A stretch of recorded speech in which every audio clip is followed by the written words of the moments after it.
welcome.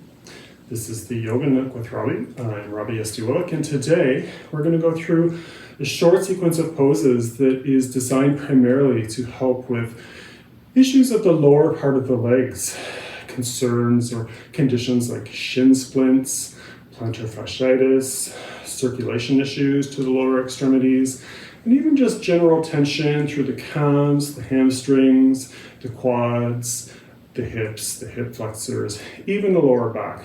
But our primary focus is to help ease some tension through the legs to bring more comfort during walking, standing, other exercise, even maybe helping with Restless Legs Syndrome, which is a complicated issue, but may help to create a little bit more comfort and ease of tension through the lower part of the legs.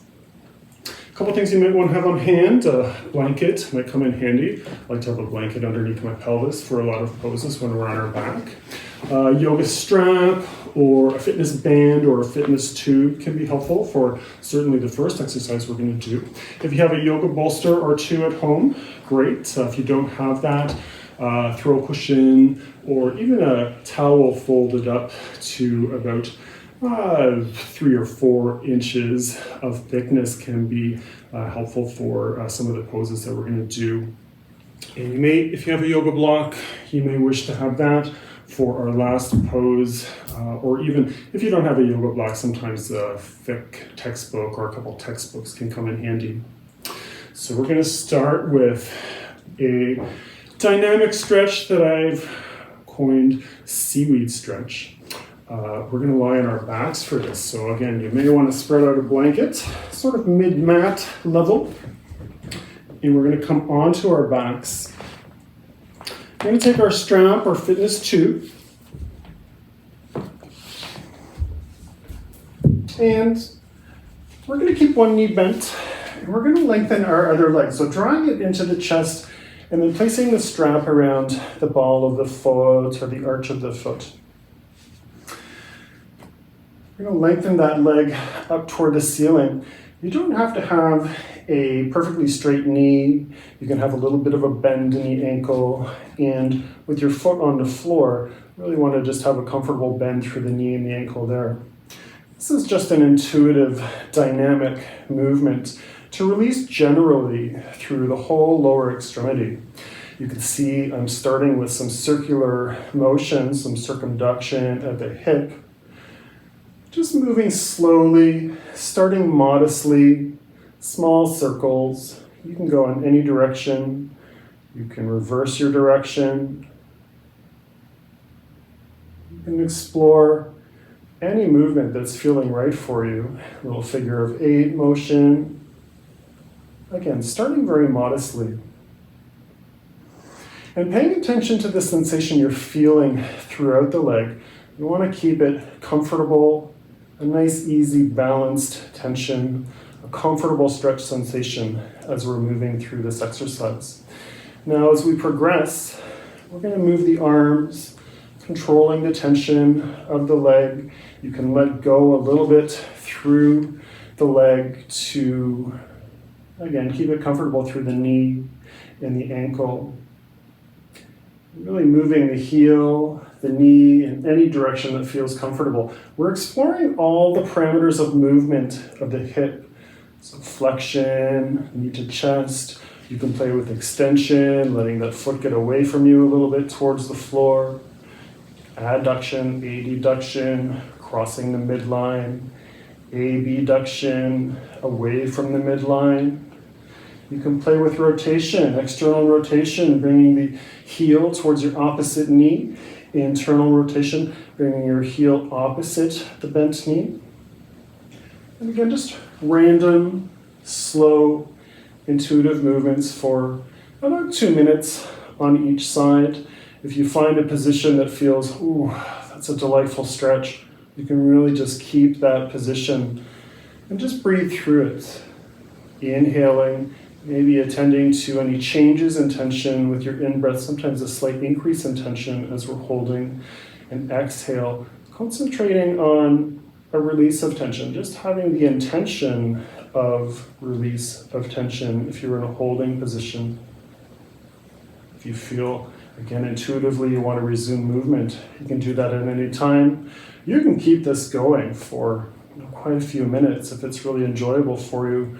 Principle is comfort. Our main principle, comfort, through all of the areas of our body, low back, primarily hip, knee, and ankle. Let's switch it up to the other side. Again, starting with a little bend in the knee, the goal is not to have a super duper stretch through that extended lifted leg. You can start with slow, small, circular movements. As you're doing those circular movements, start to make observations about where you're feeling tension through the leg. With the leg elevated towards the ceiling, it's taking some tension into the back of the thigh, the large, long, powerful hamstring muscles. You may also feel a good deep stretch through the muscles of the lower leg, in the calf or in front of the shin. With the strap around the ball of the foot, you can even use your arms like reins, sort of adjusting the tension, keeping it modest, keeping it comfortable, maybe feeling a bit of a pull or an increase in the stretch through the muscles and the connective tissue in the sole of the foot as you're doing your movements. And you can do figure of 8 motions with that leg, or whatever movement or position is feeling right for you. Again, the main movements of the hip forward, bending, flexion, moving the heel away from our upper body, extension, crossing the midline, adduction, adduction, moving away from the midline, abduction, abduction. Drawing the heel in towards the opposite knee, external rotation for the hip, moving the heel away from the bent knee, internal rotation of the hip. You can hold any of those positions or just keep the movement dynamic, active, intuitive, and enjoyable. Just keep this up for another few seconds. Again, really focusing, if you wish, on your breathing. We're not really integrating any movement with the breath here. But again, that increase in tension sometimes observed with an in-breath, especially if you're holding a position, you may be able to observe that modest increase in tension. And with your out-breath, observing any slight decrease in tension. This comes with practice and body awareness. You may become more attuned to those slight changes in tension, even with your breathing. We'll take a last few seconds to finish up with intuitive movement. Seaweed stretch. I had the experience surfing where I was in a bit of a hold down, just under a wave, and came up for air, and right away another wave upon me, and got a quick gasp of air, and opened my eyes underwater and just saw a bunch of seaweed moving around just gracefully and beautifully, and somehow this idea of a stretch came into my mind, like your leg, a loose piece of seaweed just swaying around in the underwater. Okay, let's put this strap aside. We're going to come up into tabletop position. So textbooks or blocks, we're going to make ourselves a little pillar here using blocks and bolster. I'm going to keep this blanket somewhere around the knee level. And you can play with the height here of the blocks. I'm choosing the medium height for the blocks, and I'm taking a fairly thick yoga bolster and I'm placing it on top of my blocks. I'm going to bring these blocks fairly close in, so one block is even between the knees. This is Balasana, the child's pose, the supported position of the child's pose. We are having our feet in a position where the ankles are plantar flexed, so the toes pointing away from the shins. This may not be comfortable or achievable for everybody, so you can take a towel, or if you have another bolster, it may be comfortable for you to place that underneath the ankles so you have a little bit of a bend in the ankle, so they're not quite in that end range of plantar flexion where the toes are really pointing away from the shins. What we're going to do here is come into a position where our upper body is supported on our bolster. Our head has some nice support. Our belly is supported on the bolster. The knee position can vary. Some people like to have their knees close together in the child's pose. I have my knees apart. The block is between my knees here. My toes are together, but they don't have to be. My big toes are touching, but they don't have to be. It's a beautiful, restful pose. With our toes pointing away from the shins, we're really creating some nice length along the muscles of the shin. When these muscles are tight, they can pull on the connective tissue that's around the bone. And that's one of the causes of shin splints.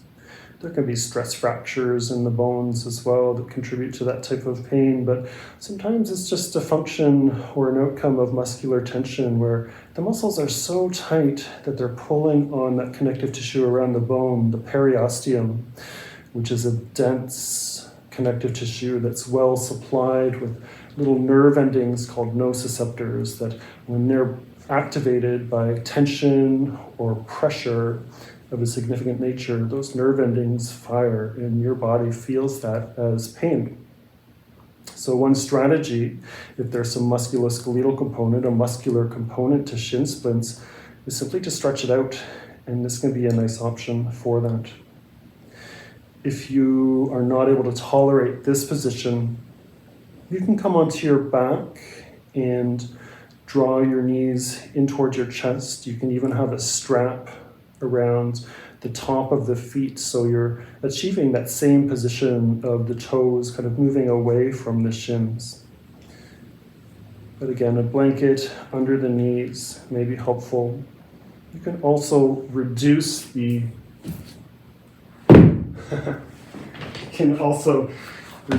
that bend in the knee, should you wish, by placing a little bolster under your bum and between your butt and your heels. You can turn your head in the opposite position, giving your neck a little break from being in one turn position.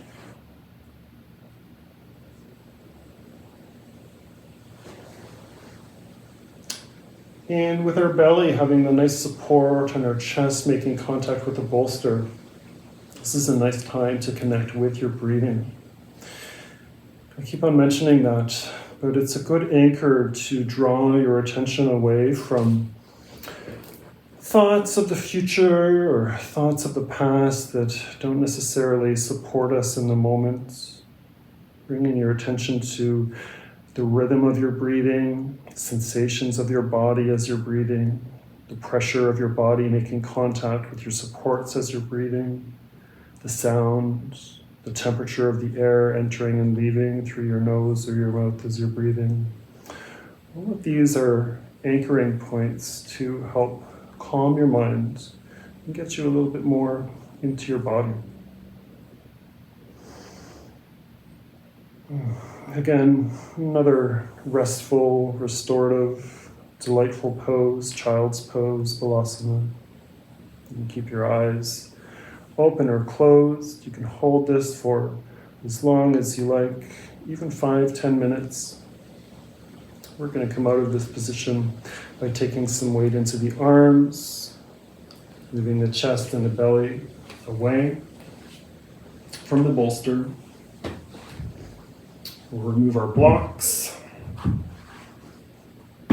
all of the things.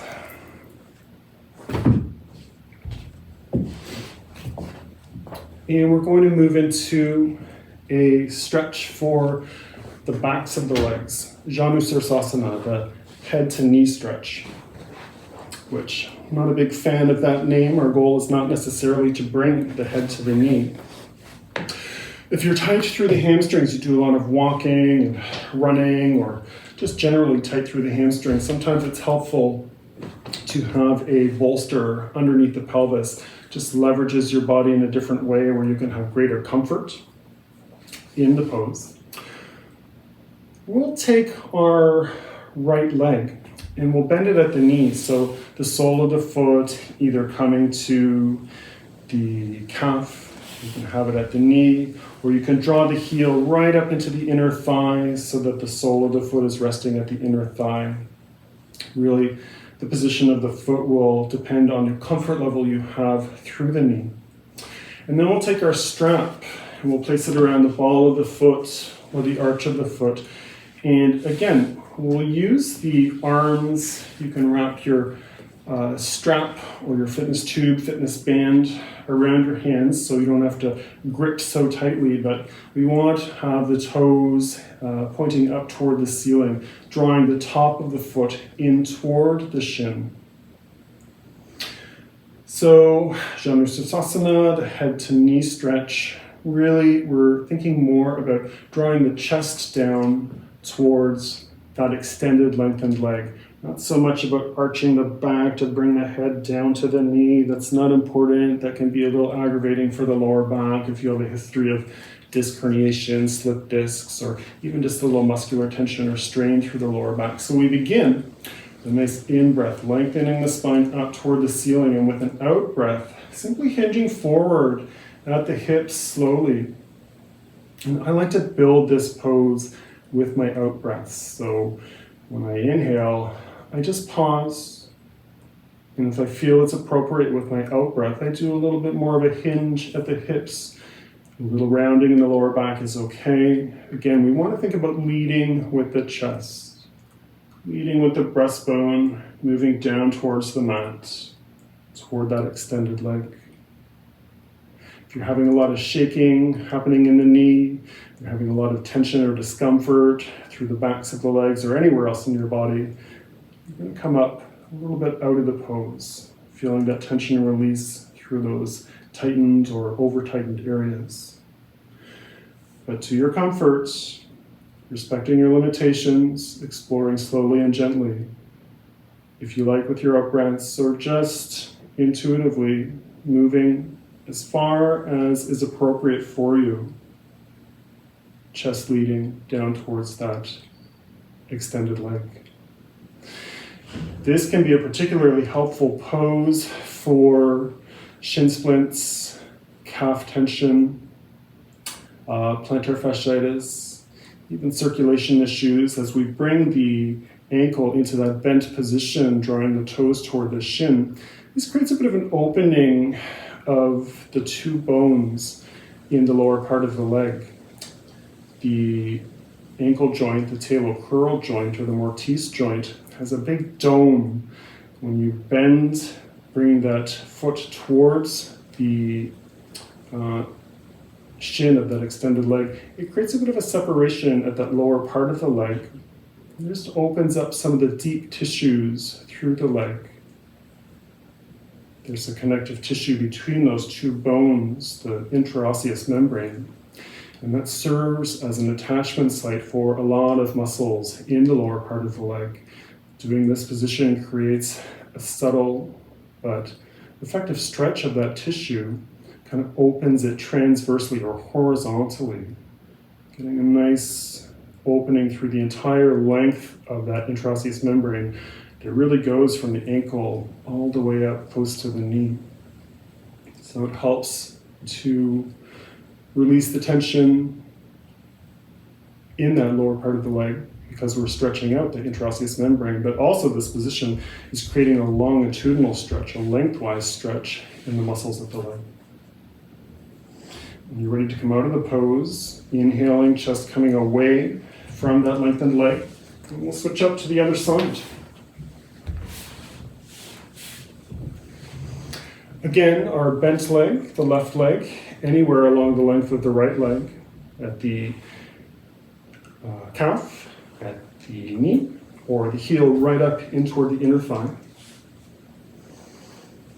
You can wrap the strap or fitness tube around your hands and wrists, inhaling a nice lengthening, crown of the head moving away from the pelvis, and exhaling, hinging forward at the hips.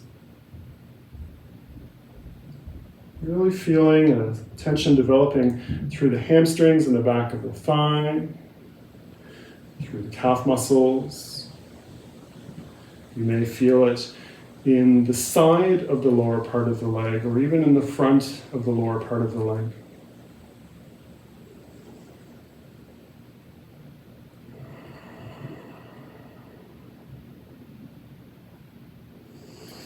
And really keeping that breath flowing.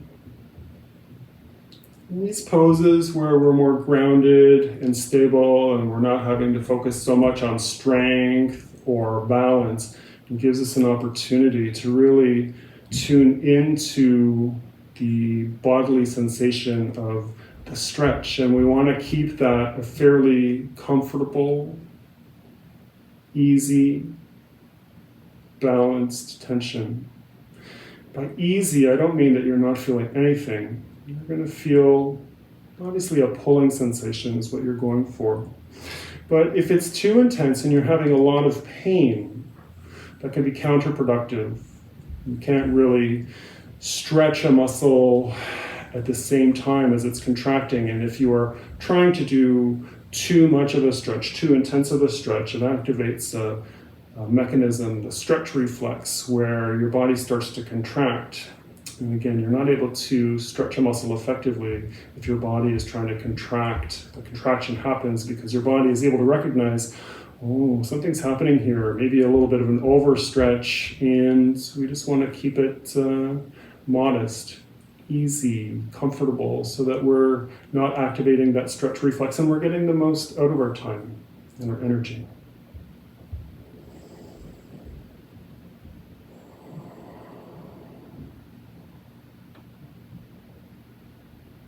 You can hold this for as long as you're comfortable. Remembering to lead with the chest. You may have the ability to bring that chest further than I am. I'm just respecting my own limitations. I feel a nice pull through the back of the leg. I'm not trying to get too fancy or show offy here, just respecting my own body and keeping it comfy. You're ready to release. With your in-breath, moving the chest away from that leg, engaging the muscles of the lower back. And we'll come into our final pose, Malasana, the low squat. So the squat position is hard for a lot of people to achieve, and one option for you is to sit on a block or 2 blocks or a big stack of books. Or if you have really stable bolsters, you can use those bolsters. I'm going to use blocks. A couple of options. You can have the blocks in their high position. So you come into sit on the blocks equally on both sit bones. Or you can come into the medium position and sit on the block like so. It really depends. The height of the block depends on the tension that you have through the backs of the legs, comfort through the hips. And again, we want to respect our body's limitations and not push it to the extreme. So I'm going to keep at this height. We're going to take our knees to a bit of an open position. And we'll use our hands. We'll come into the heart center with the thumbs and having the elbows or the lower part of the upper arms, kind of bracing the legs where the knee bends. This creates an opening through the inner thigh, through the groin area. Being in this position, again, we have a bit of a forward bend or a little dorsiflexion position, where we have a little relative movement of the top of the foot toward the shin. You can even play with the position of the feet Maybe bringing the blocks or the heels a little bit closer towards your blocks so you have a little bit more pressure or forward movement in your upper body. This is going to create a little more of a stretch sensation through the backs of the legs, the calves, the Achilles. If that feels too intense for you, just walk those feet a little bit further forwards. You can hang out here as long as you're comfortable. Sometimes in this supported Malasana, you're able to stay for quite a few minutes. Generally, 30 seconds would be the minimum to achieve some flexibility benefits in our poses. You can hold upwards of 5 minutes. In restorative class, sometimes even around 10 minutes.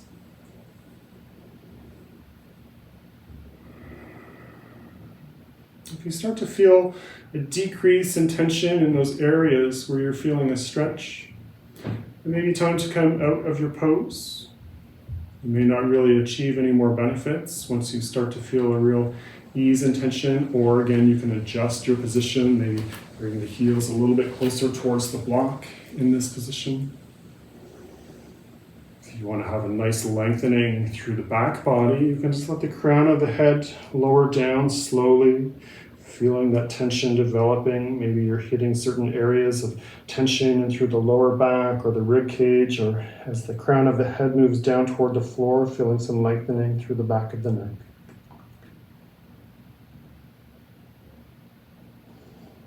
And we'll come back to more of an upright position. Release the arms. Wiggle those feet away. Having some support in one of the hands, taking that block out. And just coming to an easy seated position. And bring the hands back to the heart center. Take a couple of deeper breaths here if you like. Exhaling, grounding through the sit bones. Inhaling, a subtle lengthening of the spine, crown of the head moving toward the ceiling. Exhale, grounding. Inhale, lifting.